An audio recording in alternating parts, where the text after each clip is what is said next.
ఎట్టకేలకు రకుల్ ప్రీత్ సింగ్ బ్యాచ్లర్ లైఫ్కి full stop పడింది. రీసెంటుగానే నటుడు, నిర్మాత జాకీ బగ్నానీతో 7 అడుగులు వేసింది. దీంతో రకుల్ ఇకపై సినిమాలు చేస్తుందా? లేక కుటుంబ జీవితానికే అంకితమవుతుందా? అంటే రకుల్ ఎప్పట్లాగానే సినిమాలు చేస్తుందని తెలుస్తోంది. పెళ్లికి, కెరీర్కు సంబంధం లేదని ఇప్పటికే చాలామంది హీరోయిన్స్ నిరూపించారు.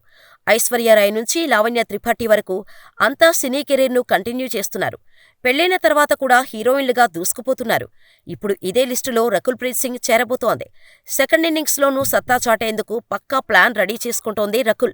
పెళ్లికి ముందే రకుల్ కొన్ని ప్రాజెక్ట్స్కి కమిటైంది. వాటిలో కొన్ని సెట్స్పై ఉంటే మరికొన్ని ప్రారంభం కావాల్సి ఉంది.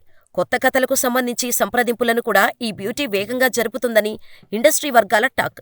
ప్రస్తుతానికి హనీమూన్తో బిజీగా గడుపుతున్న ఈ బ్యూటీ త్వరలోనే సెకండ్ ఇన్నింగ్స్లో రచ్చరేపడానికి రెడీ అవుతోంది. దీంతో పెళ్లైన కొత్తలోనే రకుల్ యాక్టివిటీస్ ఈ రేంజ్లో ఉంటే ఇక సినిమాలు చేయకుండా ఆమెను ఎవరూ ఆపలేరనే చెప్పాలి. ఏదేమైనా సౌత్, నార్త్ ఇండస్ట్రీలో పెళ్లికాని భామల కంటే పెళ్లైన భామలకే ఎక్కువ గిరాకీ కనిపిస్తోంది. జాకీ బగ్నానీ కూడా హీరో కమ్ ప్రొడ్యూసర్ కావటం రకుల్కు కలిసొచ్చేలా కనిపిస్తోంది.